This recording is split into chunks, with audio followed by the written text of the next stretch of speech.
Bonsoir encore une fois, chers amis.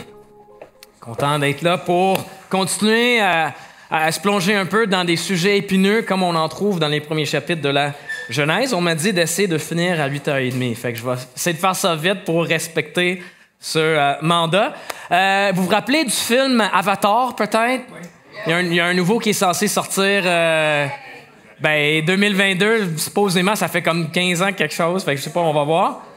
Pour ceux qui connaissent pas le film, pour se rappeler un petit peu, l'histoire dans l'Avatar, c'est, à l'avenir, on a trouvé une façon de transposer la conscience, l'esprit, la personnalité de quelqu'un dans une autre forme.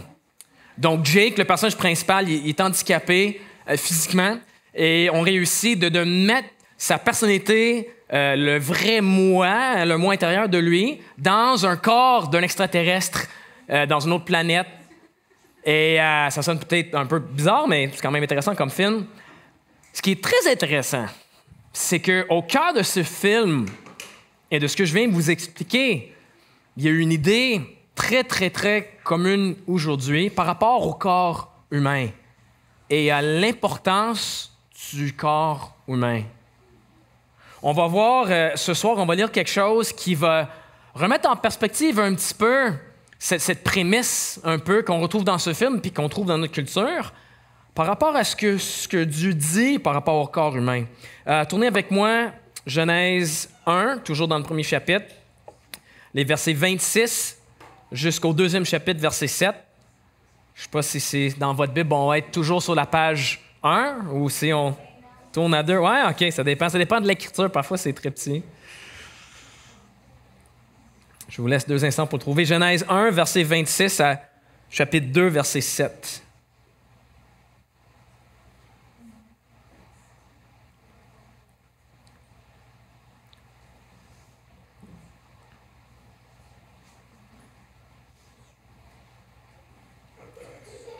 Verset 26. Puis Dieu dit, « Faisons l'homme à notre image, à notre ressemblance, qu'il domine sur les poissons de la mer, sur les oiseaux du ciel, sur le bétail, sur toute la terre et sur tous les reptiles qui rampent sur la terre. » Dieu créa l'homme à son image. Il le créa à l'image de Dieu. Il créa l'homme et la femme. Dieu les bénit et leur dit, « Reproduisez-vous, devenez nombreux, remplissez la terre et soumettez-la.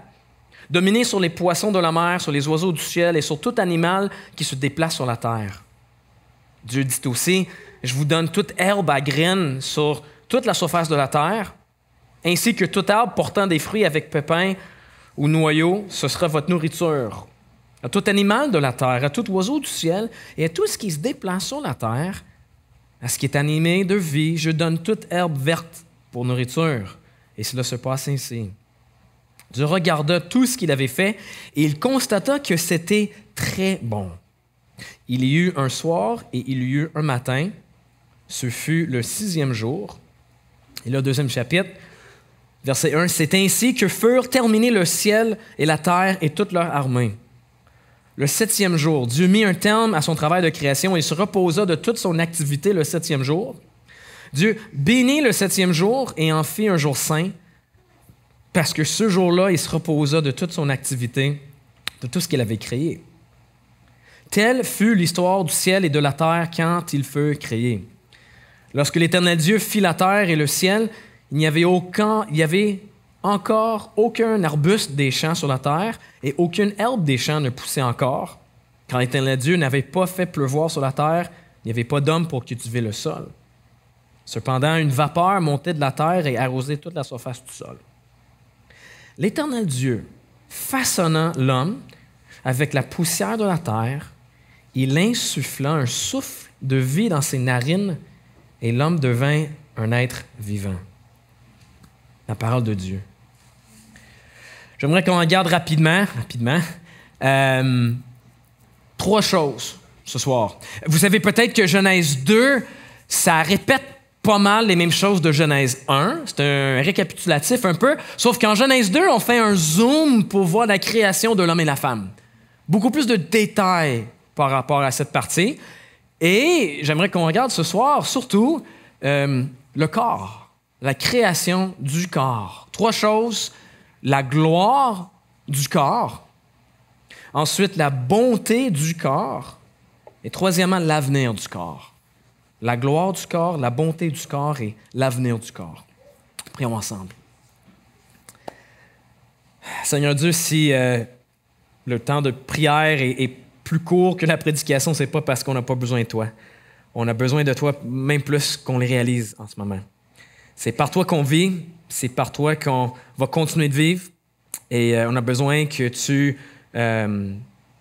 animes, ravives, nourrisses nos âmes, nos esprits ce soir, en nous rappelant un peu de ce que la Bible dit sur le corps. On veut avoir une perspective biblique et unique et importante pour notre culture qui est perplexe et même perdue par rapport à ce sujet. Donc, instruis-nous et nourris-nous ce soir, on te demande au nom de Jésus. Amen. Donc, premièrement, la gloire du corps. On a de nos jours une relation amour-haine avec nos corps, j'imagine. Quand on regarde dans le miroir, il y a peut-être certains qui n'aiment pas trop ce qu'on voit.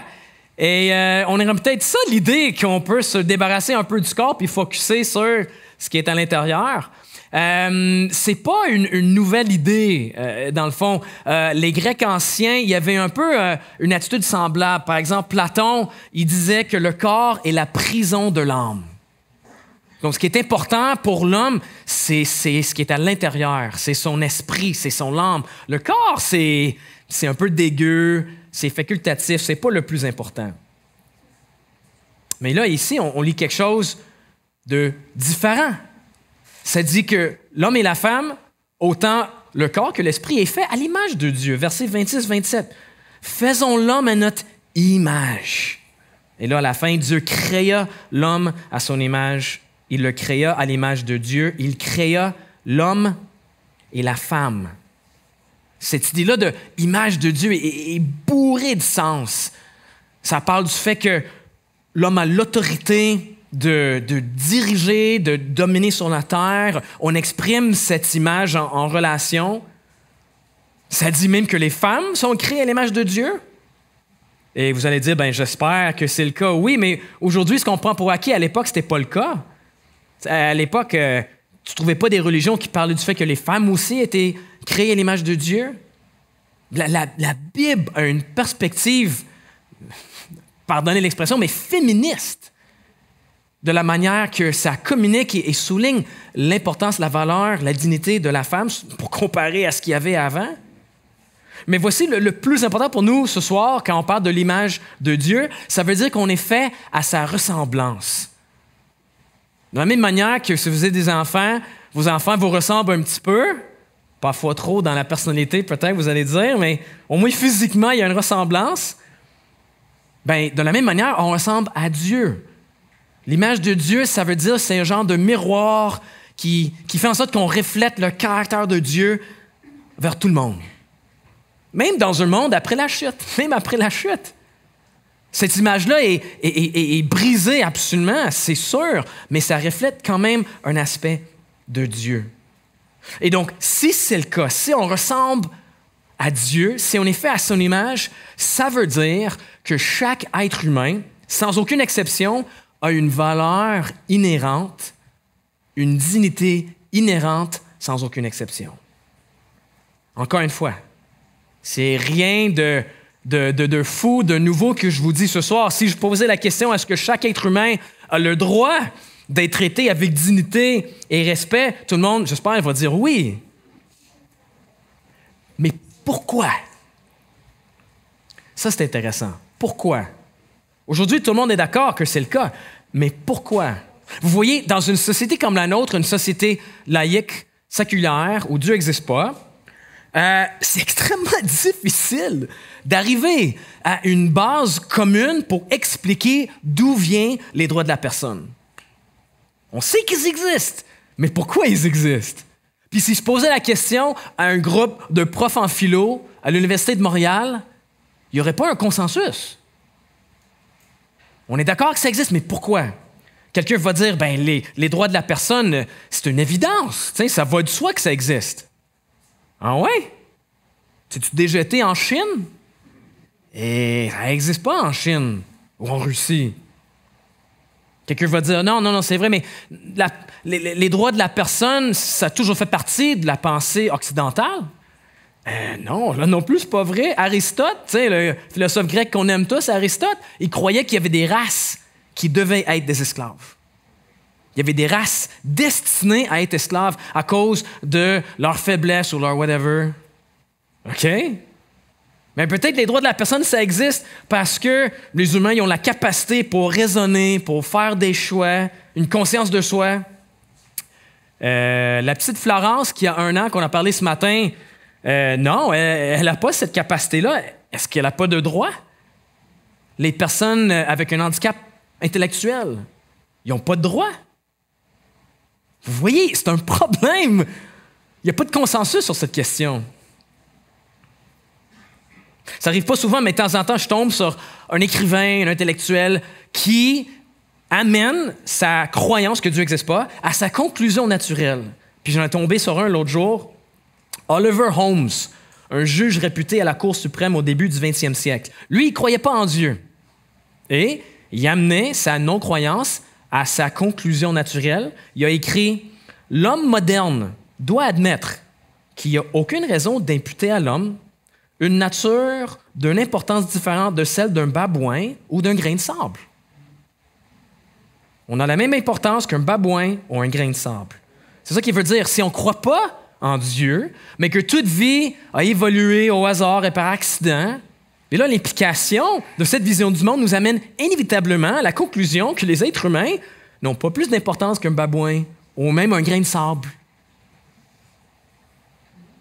Tu peux renier le fait que Dieu existe et maintenir une croyance dans les droits de la personne, mais ce n'est pas cohérent. Il y a un clash. Moi, j'ai apprécié Oliver Holmes. Je ne le connais pas personnellement, il est sûrement mort depuis longtemps, mais au moins, il est cohérent. Il dit non, il n'y a pas de Dieu, donc il n'y a pas de droit de la personne non plus. Mais moi, mes amis non-croyants, ils aiment ça avoir les deux. Est-ce qu'on dit en québécois l'argent du beurre et le... Ouais, vous avez tous dit en même temps, j'ai pas compris, mais on sait de quoi je parle, tu sais. Le beurre et l'argent du beurre. Exact. Ils veulent avoir les meilleurs des deux mondes. De dire que Dieu n'existe pas, fait que je peux faire ce que je veux, je suis libre, mais en même temps, il y a des droits de la personne qui existent, qui sont ancrés, inviolables. Mais c'est pas cohérent.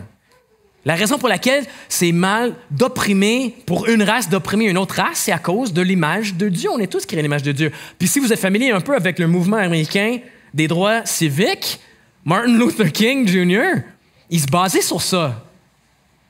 Ce mouvement-là a commencé dans des églises. Voici ce que Martin Luther King avait dit dans un discours intitulé « The American Dream ». Il a dit « L'image de Dieu en nous confère à chacun quelque chose d'unique. Elle lui donne de la valeur, elle lui donne une dignité.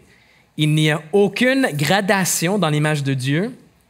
Tout homme, du blanc le plus aigu au noir le plus grave, est important sur le clavier de Dieu. Précisément parce que chaque homme a été créé à l'image de Dieu. » C'est la Bible qui nous donne les fondements les plus solides concernant la notion des droits de l'homme. C'est pour ça que notre prochain a une valeur inhérente, une dignité inviolable. Alors, ce que je dis à mes amis non-croyants, c'est si tu n'es pas sûr si Dieu existe, mais tu es convaincu que les droits de la personne existent, pourquoi pas raisonner à partir de ça? Tu sais, de dire, OK, les droits de la personne existent, donc quelle vision du monde explique le mieux cette conviction que j'ai?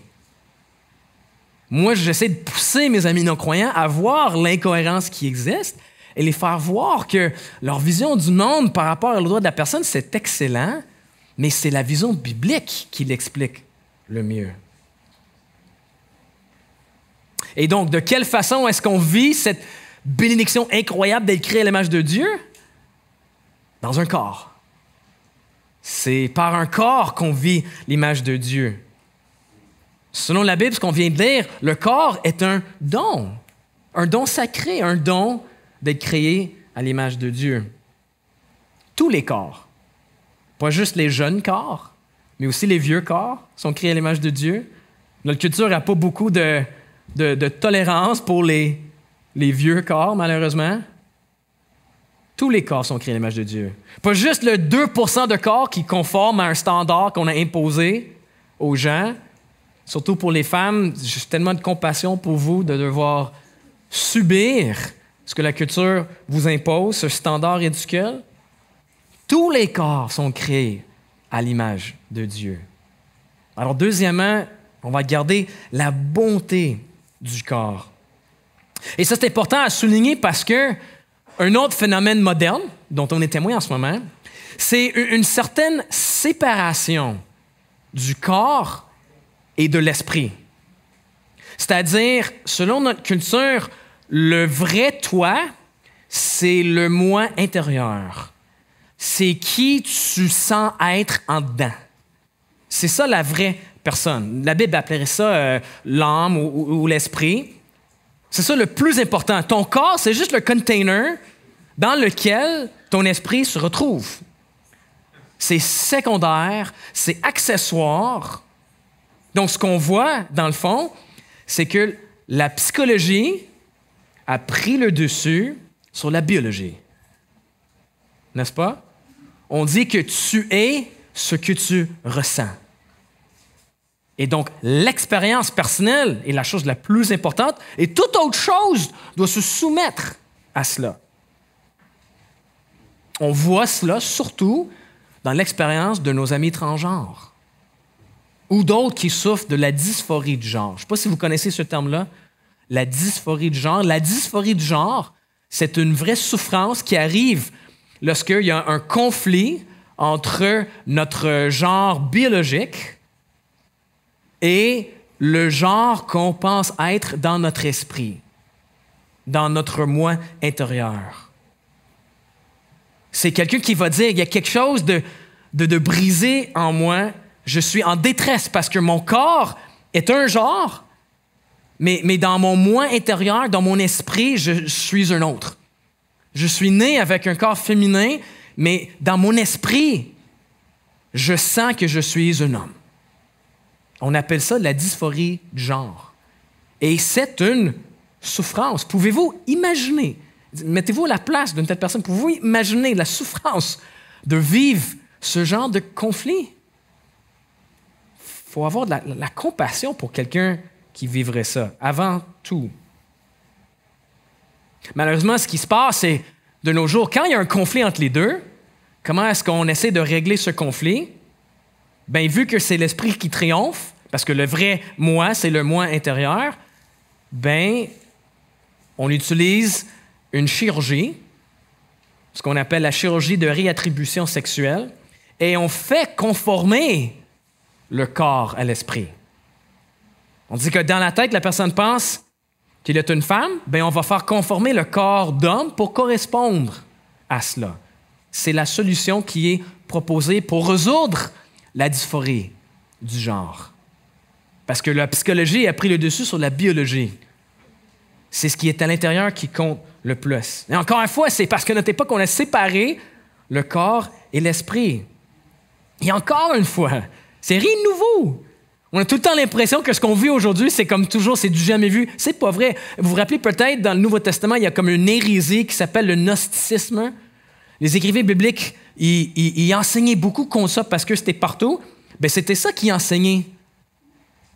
Une distinction entre le corps et l'esprit. En fait, les gens de cette croyance-là, ils disaient qu'ils n'avaient pas besoin de suivre aucune loi morale parce que c'est juste le corps qui le fait. Fait qu'il y a des gens qui disaient c'est pas moi qui est en train de coucher avec la prostituée, c'est juste mon corps. Fait que c'est correct. Littéralement, c'est exactement les arguments avancés. Fait que c'est pour ça que tu vas lire un Jean, par exemple, il met tellement d'emphase sur le péché parce qu'il est comme non, c'est le corps et l'esprit, c'est un tout. C'est toi qui fais ça. C'est pour ça que j'aimerais qu'on relise lentement le verset 7. Parce que, chers amis, il y a des vérités profondes dans ce verset-là. Verset 7.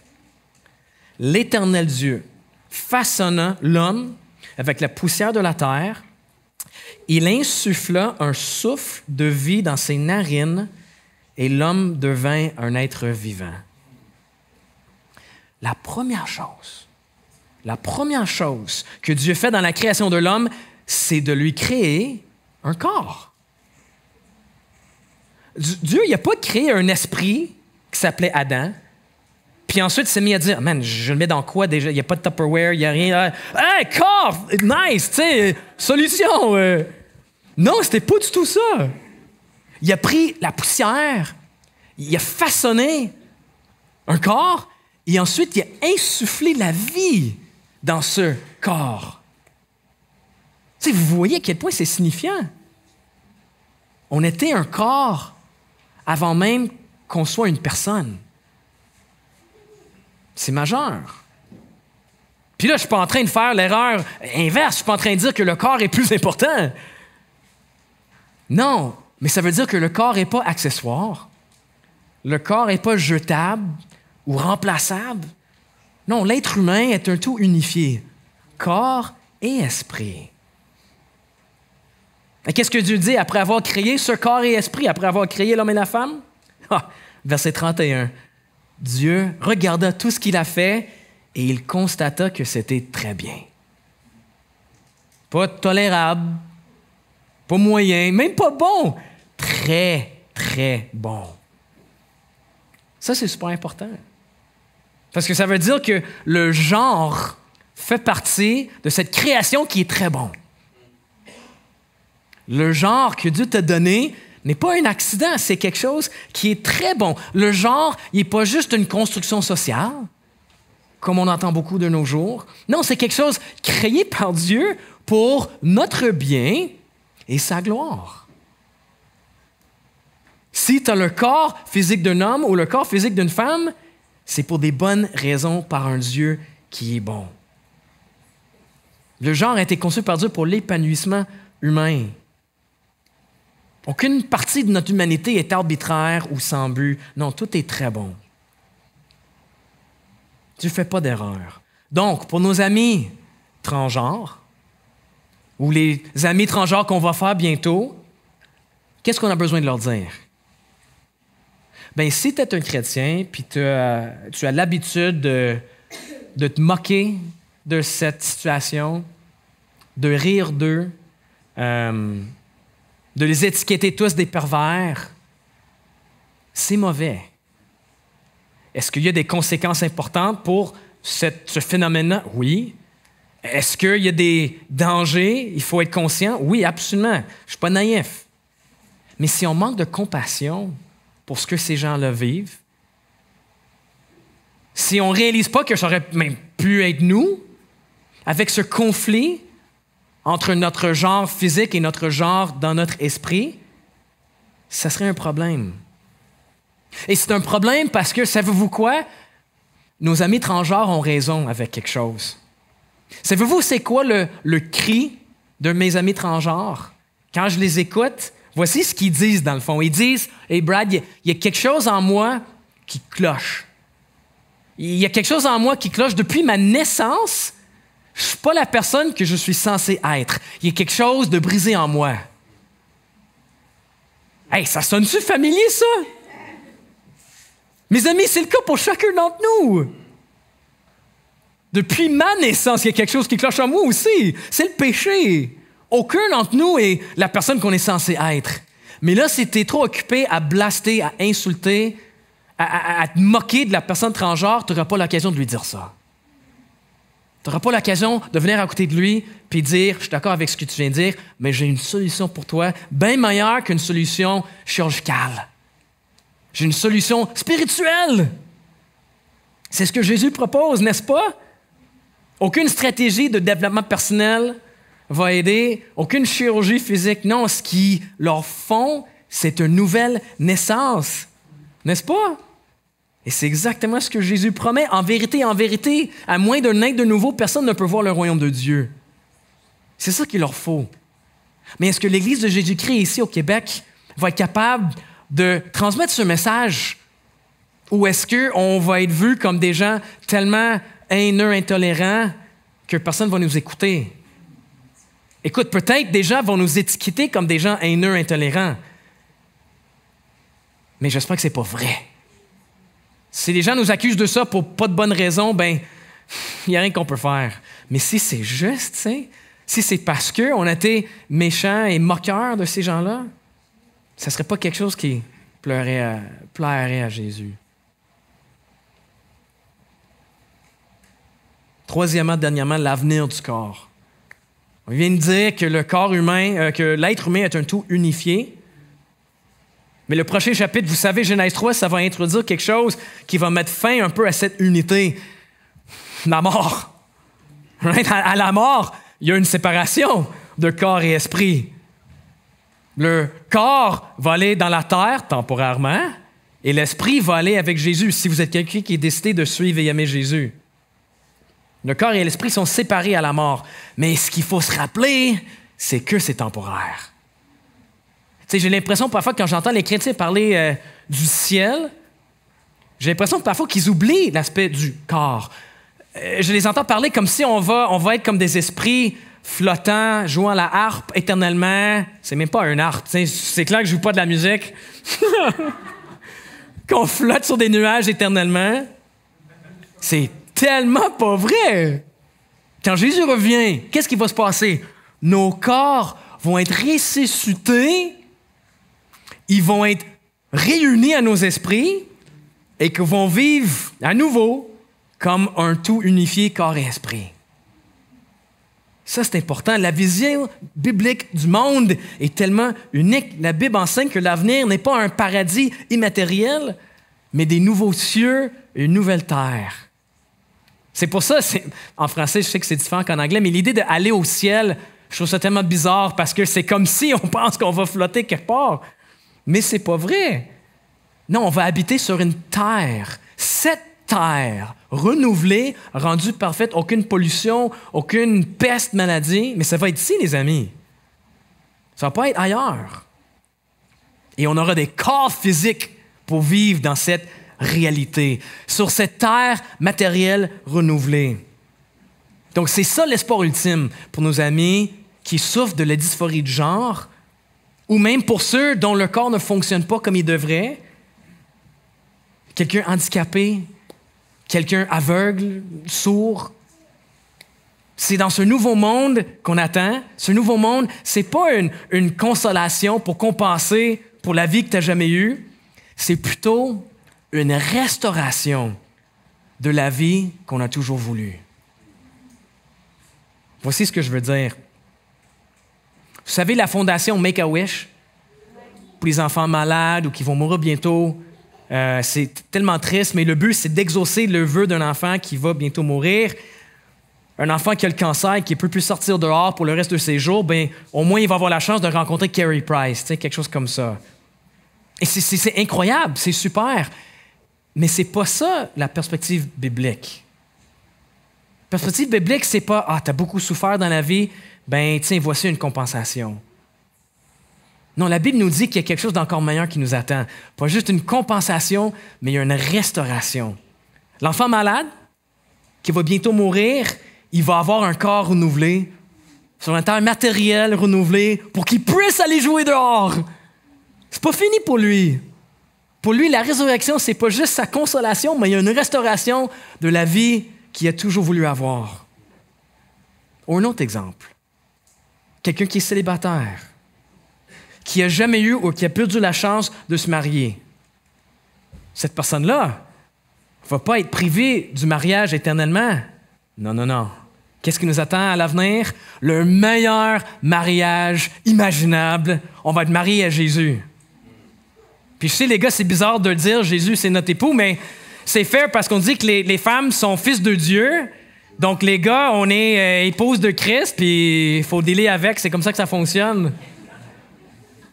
Mais c'est cool, tu sais, les mariages représentés ici sont peut-être formidables, rien comparé à celui qu'on va avoir avec Jésus. Ça, c'est l'espoir du chrétien.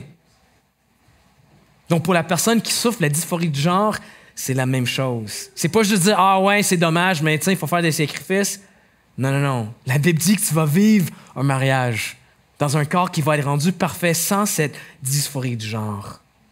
Dans un monde où il n'y a plus de conflit entre ton genre physique et intérieur. Parce que le genre ne va pas disparaître. On reste hommes et femmes, éternellement. Ça, c'est super intéressant. On va garder notre genre éternellement, mais dans un monde où le péché n'existe plus. Dans un monde où on va enfin pouvoir vivre la masculinité parfaitement. Malheureusement, on ne fait pas ça. La fémininité de manière parfaite, ça va être incroyable. Donc, la résurrection, mes amis, c'est la garantie que tu vas ne rien manquer. Peu importe ce que tu dois sacrifier pour Jésus, peu importe ce qui arrive dans la vie, tu vas ne rien manquer. C'est tout à venir. C'est tout à venir. C'est l'espoir pour un monde brisé, rempli de corps brisés. C'est pour ça que j'adore, je vais terminer avec ça, j'adore tellement Le Seigneur des Anneaux, on tripe sur ce film-là. À un moment donné, ouais, bravo. À un moment donné, Samwise, quand il revoit Gandalf, il pensait que Gandalf était mort. Ça, c'est juste dans le livre qui dit ça, ce que je vais vous dire. Mais il dit à Gandalf, à la fin, il dit, « Mais je pensais que tu étais mort. Mais ensuite, j'ai pensé que j'étais mort moi-même. Tout ce qui est triste est-il en train de devenir faux? » Yup. Ouais, c'est vrai, Sam. Tout ce qui est triste est en train de devenir faux. Genèse 3, la chute, c'est pas la fin de l'histoire. Ça, c'est la fin de l'histoire. Cet espoir-là, où toute tristesse est en train de devenir faux. Voici ce qui nous attend. Prions ensemble. Seigneur Dieu, on pense peut-être pas assez à ce destin éternel et pour ceux qui souffrent d'une manière ou d'une autre, Seigneur, je prie que ça soit un baume pour nous. Seigneur, on prie pour nos amis ou nos personnes transgenres dans nos vies. Seigneur, on prie qu'ils puissent découvrir cette nouvelle naissance que Jésus offre. Fais de nous une Église ici au Québec courageuse, faisant confiance à toi, mais aussi plein de compassion, de pouvoir dire la vérité absolument, mais avec amour, Seigneur, de manière où les gens vont nous écouter pour entendre comment ils peuvent avoir la vie aussi avec Jésus. Merci, Seigneur, pour ta parole et pour cet espoir qui est pour chaque personne qui t'aime et qui te suit. On prie ça dans ton nom. Amen.